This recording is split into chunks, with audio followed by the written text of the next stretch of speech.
Remember that. Is this a post-mortem?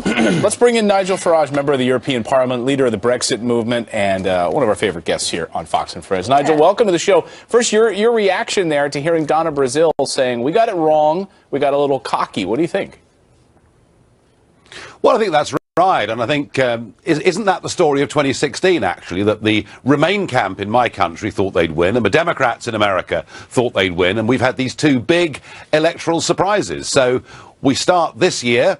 I think those of us that have been wanting change for years, we start this year with more optimism than we've had for years. Well, so some people that are not going into this year with optimism are a lot of American elites here, the media, Democrats, leftists, others who are just, they're losing it. They don't know how to react to this incoming Trump administration and inauguration. They're choosing to reject it or protest it out the gates. What do you make of that, and how similar is that to what you saw in reaction to the Brexit vote? Oh, it's still happening here. I mean, we still have, many members of Parliament saying, oh, it's all a terrible mistake. We must rerun the whole thing. So it's the same on both sides. I saw the US ambassador to the European Union the other day, 2 days ago, saying, we mustn't reverse 50 years of American foreign policy towards the EU. These guys have had it all their own way for too long. They've lost. And the really important thing that I'm sure Trump will do is to get rid of all those people and to replace them with a new administration, with new bureaucrats and new ambassadors who will help get his program through. Yeah. Well, you're being called nuts this morning, Nigel, by the Obama camp, and they're warning the Trump administration to not be duped by the likes of Brexiteers of Nigel Farage. What do you say to the Obama administration this morning? Well, the Obama administration are part of this global elite. They love the European Union because they saw it as a prototype for a bigger form of world government, something, incidentally, that had Hillary won, she would have tried slowly but surely to sign America up to. I've been called nuts for over 20 years. I'm quite used to it. So nuts that I helped precipitate a referendum in which we won. And I'll give you one nutty prediction, shall I? The European Union is dying. Opposition to it is springing up. North, south, east, west of Europe. We're headed towards a different way of organising ourselves across the Western world, and it's a good thing. I think you've proven that your opinions aren't so nutty, but some of the left, including President Obama and their team, saying that what happened in the UK, this Brexit, just a movement. This is not something that's going to last for a long period of time. What's your response to that? Well, again, it just shows they don't understand the new reality. 2016 was the year that voters, the little people as I call them, realised that actually if they bother to go down to the polling station and engage with the electoral process, they can topple the elites. Do you know what? They've now got a taste for it. They've got a taste for it. They like it. They're excited by it. And the sooner the Obama administration and so many here in our media and in the Houses of Commons, the sooner, frankly, they're swept away and we can start again with a clean sheet and say we are now going to be nation states, democratic nation states. We will trade with each other, we'll be friends with each other, but we're not going to give the bureaucrats control of our lives ever again. Well, Nigel, you made the prediction that the EU is outdated. Just because it's been there for 50 years doesn't mean it's right or is the future. Do you see this spreading further? Marine Le Pen, who's a conservative right-leaning candidate in France, visited Trump Tower, not necessarily visited Mr. Trump, but do you see other countries doing what the UK did? And when do you see that happening? Well, I tell you what, the first big thing to watch are the elections in the Netherlands, which take place in March. Geert Wilders, who is a very strong Eurosceptic, he's also a very deep critic of Islam, controversially, but a very strong critic of the Netherlands' membership of the European Union. He is currently leading the opinion polls. Marine Le Pen is currently favourite to win the first round of the French presidency, but expected to lose in the second round.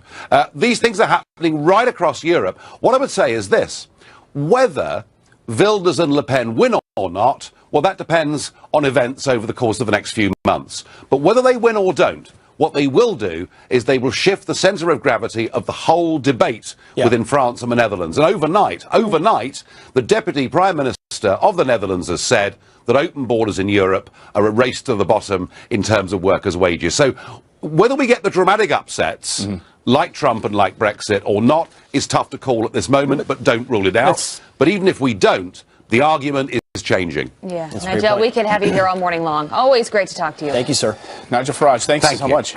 Appreciate it. Great Sunday. Well, get this. Democrats now fundraising off the feud between John Lewis and Donald Trump, but the president-elect gets bashed for defending himself. So is that backlash fair? We'll debate it next. Plus, is this what it's like when you visit your in-laws?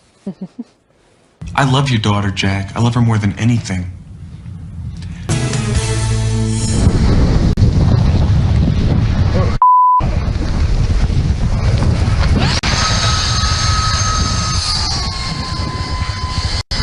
It's your shot of the morning. A snowboarder lucky to be alive after being caught in the clutches of an avalanche. The entire terrifying 20-second ordeal caught on camera in Canada on his helmet.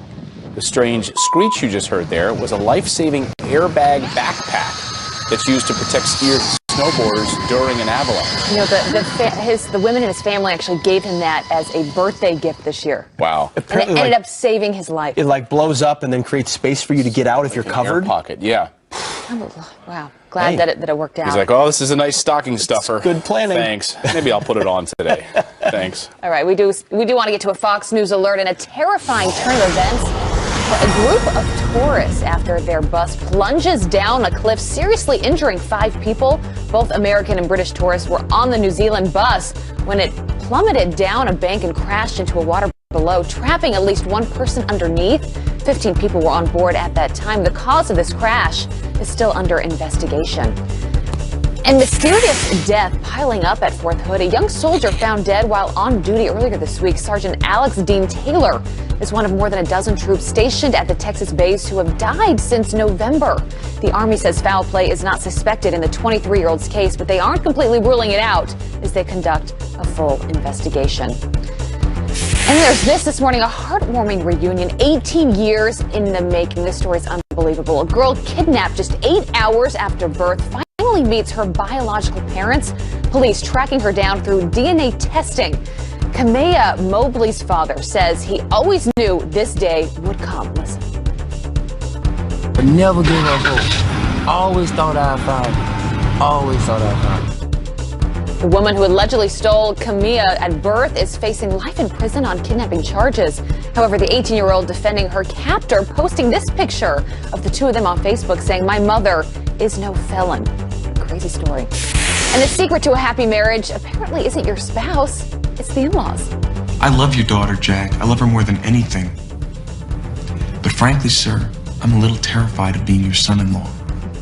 So a new poll finding couples are more likely to be happy with life if they get along with their in-laws. Researchers saying it's more important for the husband because women tend to be closer to their parents. What do you think, Clayton? I buy that. Oh, absolutely. Miserable in-laws makes for a miserable marriage. Mom, are you paying attention?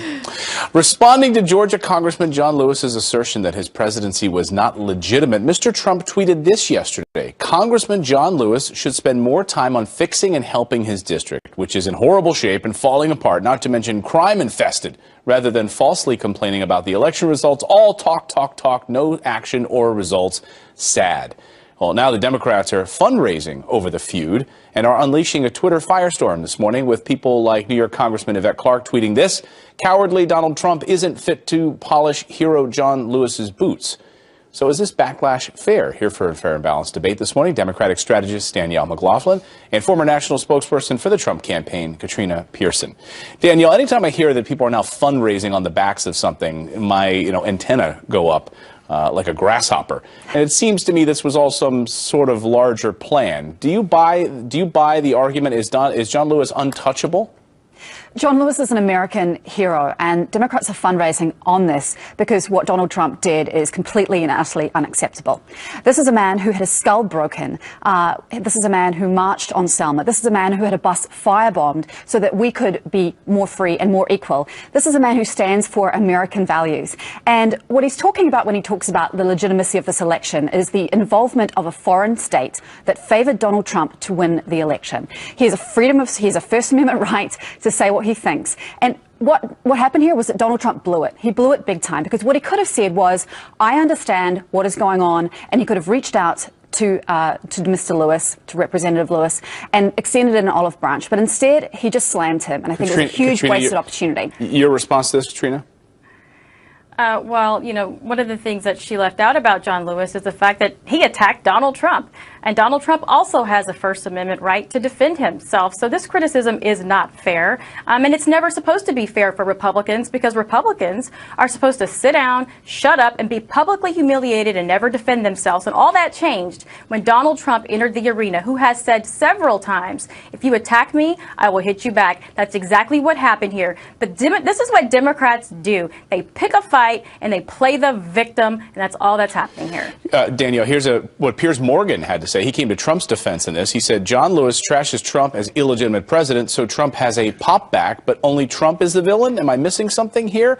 You know, you bring up his civil rights legacy. That Donald Trump didn't mention that at all, and you brought up the evidence of the illegitimacy by foreign governments interfering in our election, and yet there's no evidence that that swayed the election. So what is he talking about? Well, first thing, what the IC found was that that was not what they looked into. So the reporting and the intelligence community didn't look at whether it was swung or not by the Russian involvement. The other thing that I think we need to talk about is the fact that Donald Trump spent 8 years trying to delegitimize President Obama, number one, looking for birth certificates, and when the birth certificate was produced, then it was false. So I think what Trump has lost here, it's not only moral authority, because he stood on the sidelines and tried to delegitimize the current president, but he's losing political capital. He needs Democrats to do what he needs to get done. So, Katrina, is Daniel's arguing this is payback then? Donald Trump's birther movement, then this is just simply payback for the illegitimacy that Trump was trying to foist about his President Obama? This is absolutely payback, but I'll have to disagree. This doesn't hurt Donald Trump's political clout. He actually gains, simply because he is someone that is standing up for himself. But let's talk about the illegitimate claim here with some regard to Russia. I mean, it wasn't Russia that told Hillary Clinton to set up a secret server. It wasn't Russia that put tens of thousands of people all over this country in stadiums for Donald Trump. Hillary Clinton couldn't even fill a high school. Beyonce and Jay-Z couldn't even bring the types of crowd that Donald Trump had all over this country. What you are doing, what they are doing, is besmirching the American public in these election results, because John Lewis, of all people, should know that maybe they didn't support Hillary Clinton. After all, he's the one that dumped Clinton in 2008 for Obama. So why is it all of a sudden a problem when other people do it too? Danielle, Katrina, we appreciate you debating this morning. Thanks so much. It's 6:40 in the morning, bringing some fire. And Rick Wrightmuth is outside melting some ice. Ice skates or rollerblades, Clayton? Neither for me. You don't want to see me on yeah, or me. The last time I was on skates out here, it didn't end that well. So we're going to try it again. We have ice skating going on out here today. We brought some kids, I'm sure, who loved getting up at 5 in the morning to come out here and ice skate. This is the best. They're having a good time. There's going to be a lot of ice skating going on across the Central Plains, unfortunately, with this ice storm. Take a look at the maps. There you go. That area in purple, that is where we're going to have the worst of this. By the time this is done, we're going to see some spots over an inch of ice accumulating on everything. Major tree damage, major power outages. This goes on today. Tomorrow it lifts a little farther towards the north, so up around Norfolk and Omaha and in towards Ames, Iowa, maybe even up towards around the Minneapolis area. Take a look today, though. Across the northeast, down towards the mid-Atlantic, we'll see more clearing today.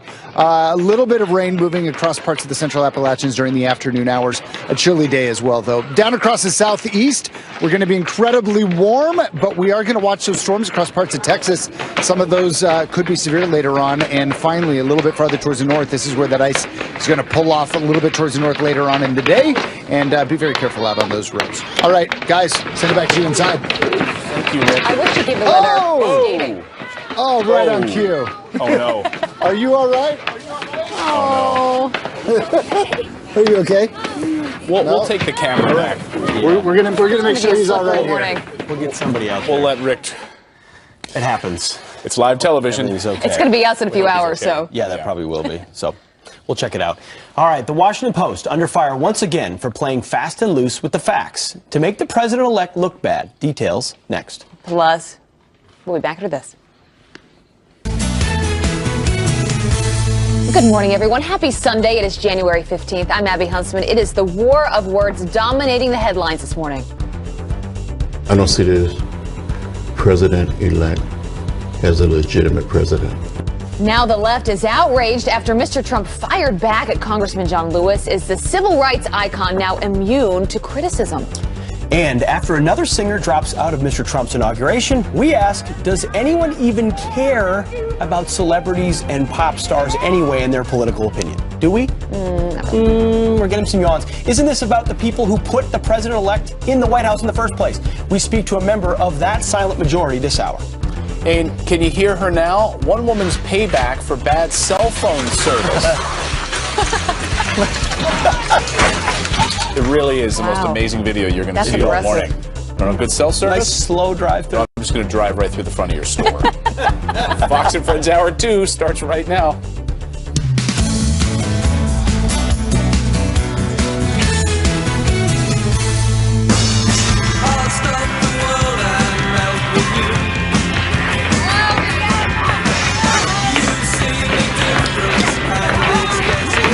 No, that's not Central Park.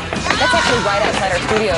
Right here on the plaza. We built our own ice skating rink this morning. Did we build it? Well, we didn't build it. I should get credit. We want to thank them for setting up the rink on our plaza this morning. You know, that's how you survive this winter. January. I'm sure in Minnesota you were. The ice rinks everywhere, yeah. I mean, and on the lake, and played a lot of boot hockey.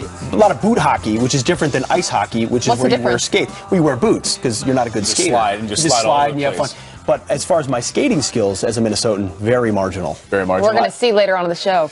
Is it like that poor little guy that biffed it He's last okay. hour? He He's is okay. You'll probably do better than. I mean, I've only skated like twice. You said you've never skated in your whole life. Like once or twice. It's going to be a disaster to see a it. 6 foot tall lanky guy skating. No one wants to see. The more awkward, the better. That is something to stick around for. Speaking of awkward, Waiting on skates. How about what's unfolding right now in Washington? This remember yesterday we played you the sound of John Lewis talking about civil rights icon, talking about the illegitimacy of the Trump presidency. There he is on the right side of your screen. He's not going to go to the inauguration, and then Donald Trump fired back yesterday on Twitter, saying Congressman John Lewis should spend more time on fixing and helping his district, which is in horrible shape and falling apart, not to mention crime infested, rather than falsely complaining about the election results. All talk, talk, talk, no action or results said. Now, he didn't say anything about his civil rights leadership. No. He didn't impugn his civil rights legacy. And that happened during our show yesterday when he was tweeting, and the aftermath has been insane. You just go on Twitter, and the Democrats that are piling on top, no surprise here. And Republicans. And Republicans as well. Billy Crystal is one of them. So here's Nancy Pelosi, who tweeted ahead of MLK Day 2017.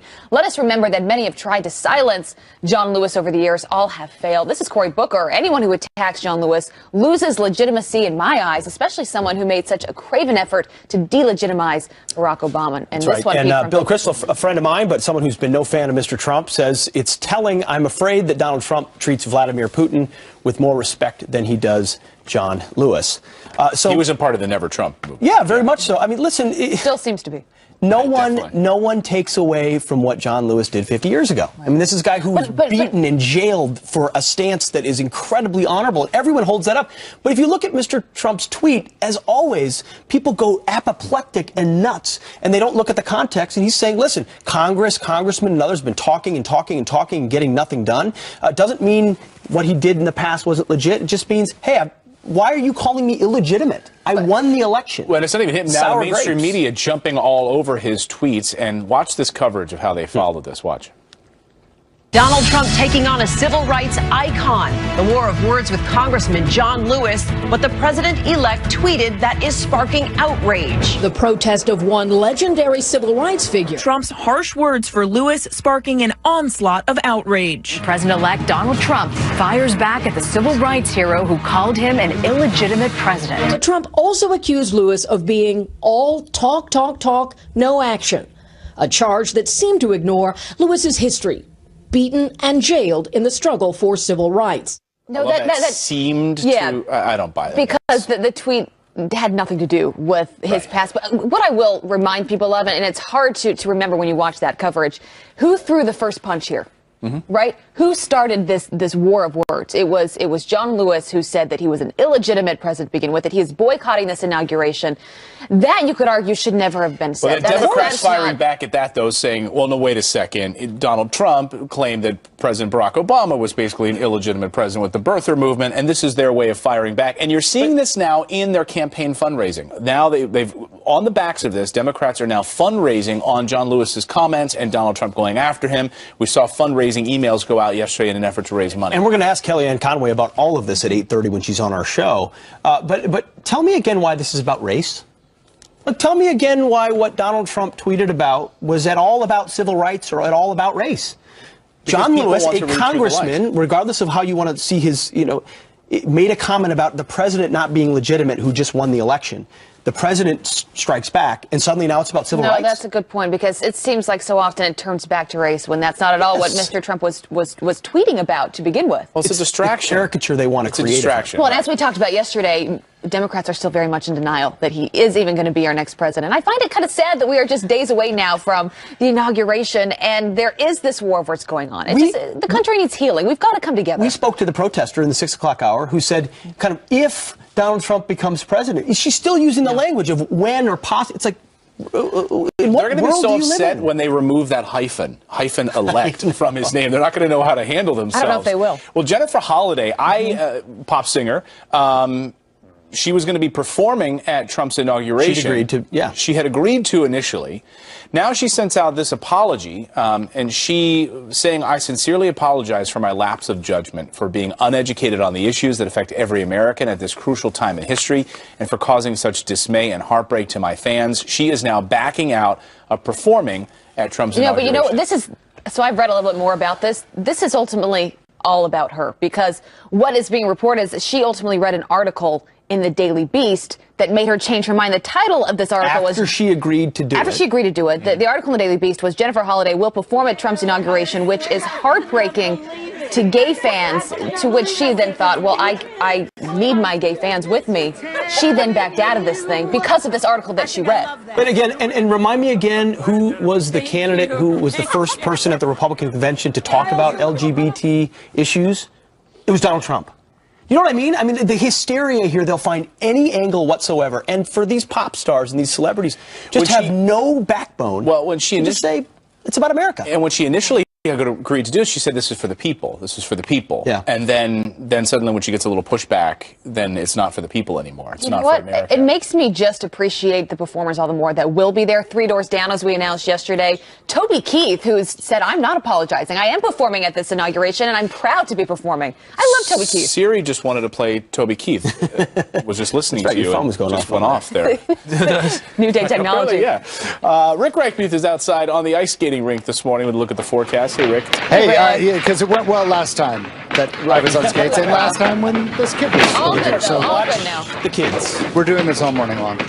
Take a look at the weather maps, guys. Really kind of apropos because of all the ice that we have across parts of the Central Plains. That is going to continue. Here is our storm that we're watching. You see it's spinning there across parts of the Southwest, and that is what is going to pull in across parts of Texas later on today, bringing threat for some severe weather. But we still have the icing going on, and that icing is going to continue to be severe throughout the afternoon and into tomorrow, but it will lift a little bit farther up towards the north. So that is the good news. Temperature-wise, here's where you are. You see the cold air in place, 31 in Kansas City, 43 in Dallas. Just to the north of that, where you see that purple, that's where we have the ice storm warning going on. And here's how this is going to play. Kind of Interstate 35 headed up throughout Kansas, and I-70 and I-40. Those are going to be the dangerous spots. If you think you're going to go out, you really probably shouldn't. Once you have ice on those roads, there's nothing you can do. Not even a four-wheel drive. Nobody can get through this. I do want to show you the next few days because we warm up a lot this week. And so behind this storm that we're dealing with, it does not stay incredibly cold. Take a look at that by Thursday. We're all the way back up towards 40 in Marquette, Michigan. It's enough to freeze this ice out here on this skating rink, guys. Single person watching your weather maps, by the way. We're all watching the kids. Yeah, and we've been talking about courage all morning long in here, Rick. Where is your courage? Where are the skates? Yeah, where are your ice You're standing and shooting. Listen, you're a newbie on this show. Oh! You haven't seen some of the troubles that we've had on skates in the show over the years. Rick 11 years, knee had one surgeries. Don't rest on your laurels, Rick. Let's just say this. Rick had to have reconstructive knee surgery thanks to wearing skates on this show one time. And an ambulance. In an ambulance. Yeah. Okay, well, that explains it. I want to see that tape. You can see his trepidation. Somebody pull that tape. Thank you. Yeah, producers, get on that. Oh, they're looking for it. They're working on the tape, yeah. All right, to some other headlines this morning. Incoming White House Press Secretary Sean Spicer slamming a report that President-elect Trump will hold his first foreign trip with Russian President Vladimir Putin. Sean Spicer tweeting this: "Not true. Report is 100% false. Hashtag facts." Sunday Times reported that Trump aides told British officials Mr. Trump was seeking to have a summit with Putin in Iceland as soon as he is in office. And a week of planned protests kicking off in a cold and rainy Washington, D.C. yesterday. Donald Trump's going to come in and he's going to say, look, I'm deporting illegal immigrants who are criminals. We're going to prioritize the criminals. And no state, no city can withstand the lawsuits. They cannot withstand what we're going to do. We're going to win. So this is just more of this them versus us. And we ought to start putting taxpayer money, our money, into veterans and people who are homeless and Americans who have done things that are honorable as opposed to illegals that we're paying to be here. Like, if you look at the Kate Steinle case, there's an illegal protected by a sanctuary city of San Francisco, convicted of what, 5, 7 felonies? It's about time Americans stood up, and they did in this last election, and they said, we're not on that side, we're on the side of Americans. And Rahm Emanuel can, spout off all he wants. He's going to lose on And by the way, I don't care what Bill O'Reilly says, you like this couch better than his chair and our table, right? I take no position. I have no position. Oh, my goodness. The opinionated judge, Janine. Yeah. What a diplomat. Oh, my goodness. Judge, we're going to be watching your show this weekend.